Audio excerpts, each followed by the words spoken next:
Olá, meus prezados irmãos, sejam bem-vindos ao meu canal. Hoje, para mais um Evangelho no Lar, sementes. Essas sementes que a gente vem semeando no coração de todos vocês que assistem os nossos evangelhos.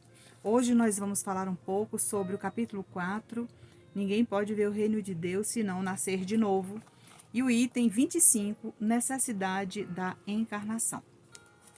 São Luís começa com uma pergunta: será a encarnação uma punição somente os espíritos culpados estão sujeitos a ela?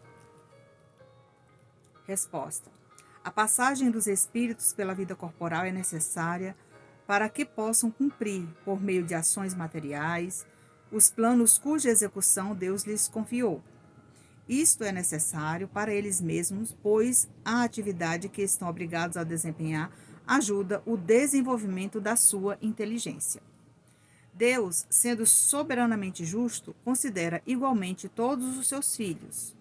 É por isso que ele dá a todos um mesmo ponto de partida, a mesma capacidade, as mesmas obrigações a cumprir e a mesma liberdade de ação. Então, todos nós, quando reencarnamos, chegamos aqui simples, ignorantes e vamos reaprender tudo.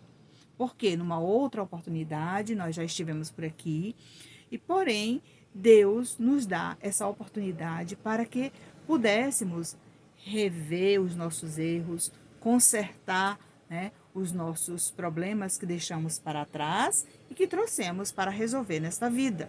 Ou seja, aquelas provas que nós não demos conta de fazer no passado, a gente vai tentar, né, realizar de uma forma melhorada nesta atual existência.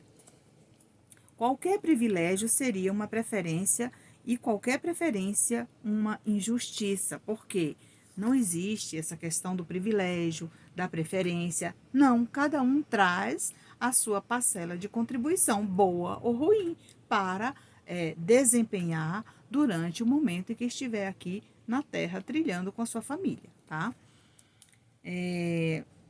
Mas a encarnação é para todos os espíritos apenas um estado transitório. A gente sabe que o planeta Terra é uma casa transitória, é um ambiente onde você vai devagarzinho, construindo um novo lar, observando a sua família, melhorando a cada dia, tá? Mas a encarnação é para todos os espíritos apenas um estado transitório. É uma tarefa que Deus lhe impôs no início das suas vidas, como primeira prova do uso que farão do seu livre-arbítrio. Por quê? Nós temos o livre-arbítrio, às vezes, né?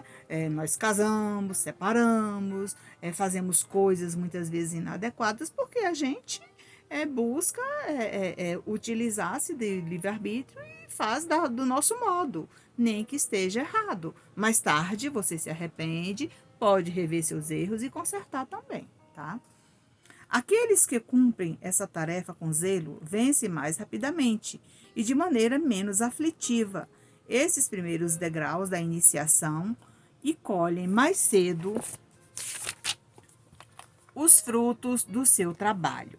Veja bem, aqueles que, ao contrário, fazem mau uso da liberdade que Deus lhes concede, retardam seu adiantamento e é assim que, pela sua teimosia, podem prolongar indefinidamente a necessidade de reencarnar e é quando então ela se torna um castigo. Veja bem, por que ele fala que se torna um castigo? São as expiações. Quantas pessoas, né, do nada elas começam a entender que estava tudo bem e de repente fica numa cama durante anos deitado, às vezes contrai uma enfermidade e vai lutando com aquela enfermidade até os derradeiros momentos aqui na Terra. Então, muitas vezes é necessária essa expiação, passar por essa expiação para entender os desígnios de Deus, né? E o uso do nosso livre-arbítrio. Tudo isso está incluso nessa questão expiação, tá? E aqui tem uma observação no item 26 que eu achei interessante ler para vocês. Uma comparação simples ajudará a entender melhor as duas possibilidades. O estudante apenas chega aos graus superiores da ciência após ter percorrido as séries que conduzem até lá. Essas séries, qualquer que seja o trabalho que exijam, são um meio de chegar ao objetivo e não a uma punição. O estudante esforçado encurta a caminhada e nela encontra menos dificuldades. Contrariamente, aquele cujo desleixo e preguiça obrigam a repetir algumas séries. Não é o trabalho da repetição que constitui uma punição, mas a obrigação de ter de fazer tudo outra vez. Ou seja, você, né, entrou na escola, está lá fazendo uma faculdade, mas você não se interessou, né, nos dias de prova, de estudar, para fazer uma boa prova, de tirar uma boa nota, né, de passar de ano, né, e de buscar o tempo necessário para a sua formatura. Então, você vai ter que reaprender, vai ter que refazer aquela prova que você não deu conta de tirar uma boa nota. Da mesma maneira, é a nossa vida aqui na Terra, né? Nós estamos aqui passando pelas provações, pelas expiações. Por quê? Porque nós um dia erramos, né? Usamos do nosso livre-arbítrio também, né? Infligimos as leis de Deus e elas são cobradas, né? E neste momento, quando ele fala aqui sobre a necessidade da encarnação, é a necessidade que todos nós temos de retornar para consertar os nossos erros. Continuando, diz o seguinte: pergunta se os espíritos não poderiam encarnar uma única vez no mesmo globo e cumprir outras existências em outros mundos diferentes. Veja bem, essa situação só poderia ser admitida se todos os homens encarnados na Terra fossem exatamente do mesmo padrão intelectual e moral. Porque nem todas as pessoas, quando entram numa faculdade, ela dá prosseguimento.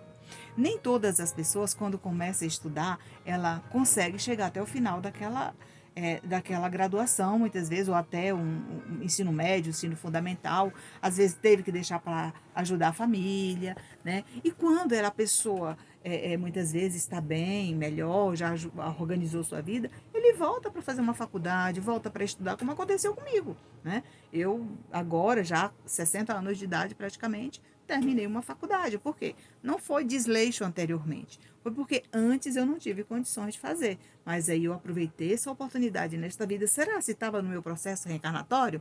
Eu não quero saber. Mas eu quero evoluir. Né? Vai servir para quê? Para a minha evolução. A mesma coisa acontece com você aí.